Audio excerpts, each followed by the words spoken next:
जय हिंद दोस्तों, आप सभी का बहुत बहुत स्वागत है। यह वीडियो यूपीएससी एस्पायरेंट्स के लिए काफी इंपॉर्टेंट है क्योंकि इस वीडियो में हम बात करने वाले हैं सिविल सेवा इंटरव्यू के बारे में। दरअसल दोस्तों, जो सिविल सेवा इंटरव्यू होता है यह आपका अंतिम पड़ाव होता है आपका अधिकारी बनने का।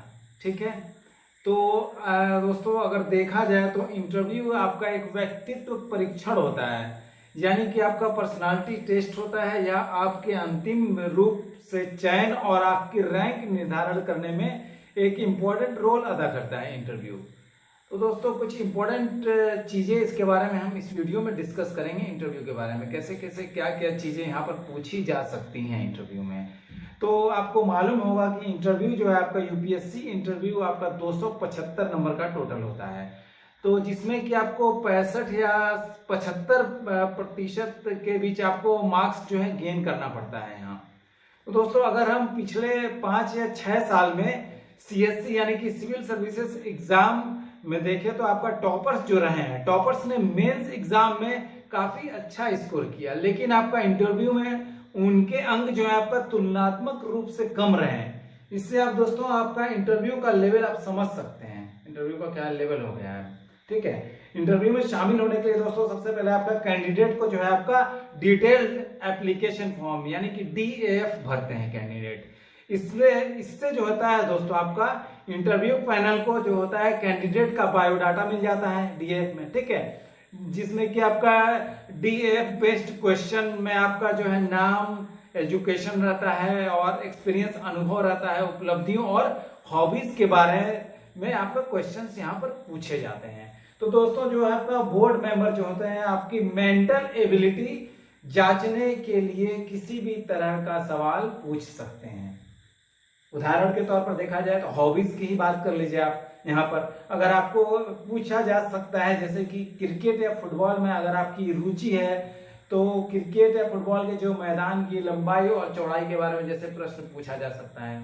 आपका एजुकेशन बैकग्राउंड से रिलेटेड आपका क्वेश्चंस पूछे जा सकते हैं यहाँ पर। ठीक है, तो ये आपका हॉबी से रिलेटेड आपका यहाँ क्वेश्चंस हो गए। ठीक है, तो यहाँ पर दोस्तों यहाँ पर आपको बिल्कुल ध्यान से यहाँ पर एक और चीज ध्यान रखिएगा, डीएफ और डीएएफ और नॉन डीएफ आधारित प्रश्न आपके दो तरह के होते हैं। ठीक है, एक होता है आपका ओपन एंडेड सवाल होते हैं इसमें और एक होता है आपका क्लोज एंडेड।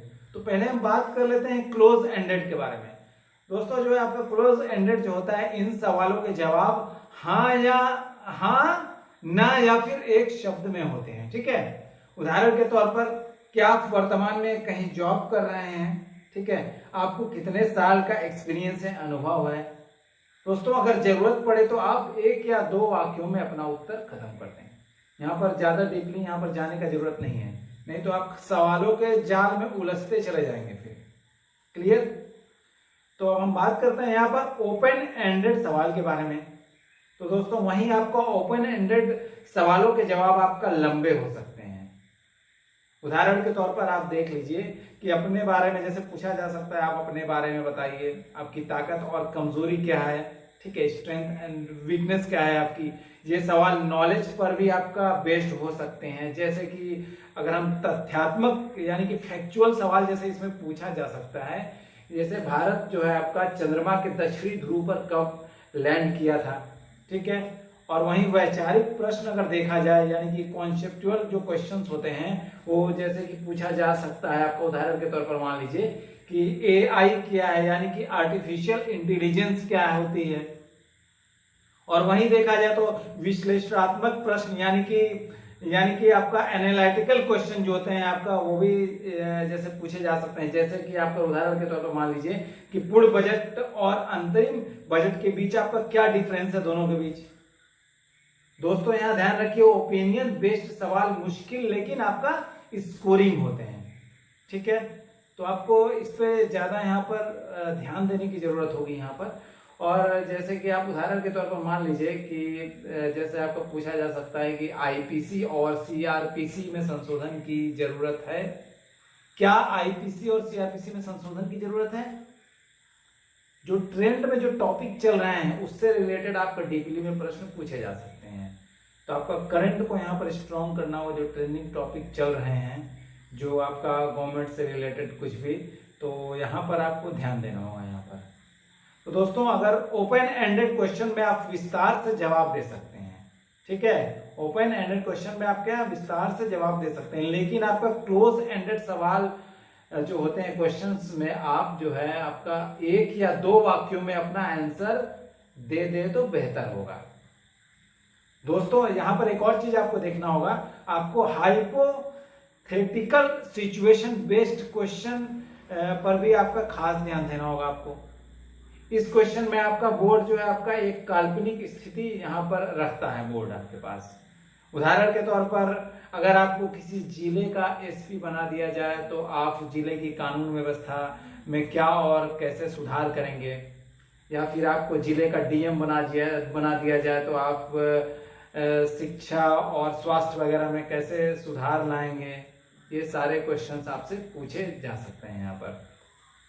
और एक और चीज ध्यान रखिए, स्किल बेस्ड क्वेश्चन के जरिए आपका बोर्ड जो होता है क्षेत्र विशेष में कैंडिडेट की नॉलेज और क्षमता के बारे में पता लगाता है। यानी कि उदाहरण के तौर पर आप मान लीजिए कि आप सवाल हो सकता है कि आपका आईआईटी या फिर मेडिकल बैकग्राउंड था आपका, तो आप अपने जो एजुकेशन जो आपका बैकग्राउंड है, इस बैकग्राउंड का आपका आईआईटी या फिर आपका मेडिकल बैकग्राउंड या फिर कोई बैकग्राउंड हो आपका, उसका आपका सिविल सेवा में किस तरह इस बैकग्राउंड का आप यूज करेंगे, यहां पर भी आपको ध्यान देना होगा। इसके अलावा दोस्तों आपका पजल बेस्ड क्वेश्चन से कैंडिडेट की प्रॉब्लम सॉल्विंग स्किल, आपका क्रिएटिविटी और अलग सोचने की क्षमता के बारे में आपका जानने का मौका मिलता है आपका बोर्ड को। तो दोस्तों ये सारी चीजें आपको यहाँ पर ध्यान में रखनी होगी। और इंटरव्यू जो है दोस्तों आपका एक दिन में आपका सोच लीजिएगा कि इंटरव्यू पढ़ लूंगा तो ये क्लियर हो जाएगा, ऐसा नहीं है। हर दिन आपको अपने अंदर आपको एक पर्सनालिटी डेवलप करनी पड़ेगी अपने अंदर, और एक सकारात्मक परिवर्तन लाना पड़ेगा अपने अंदर। हर दिन नए तरीके से सोचना पड़ेगा चीजों को, ठीक है, कि कैसे आपको इंटरव्यू को फेस करना है। तो दोस्तों आई होप कि मेरी जानकारी आपको काफी हद तक समझ में आई होगी। तो फिर मिलते हैं अगली वीडियो में, तब तक के लिए जय हिंद।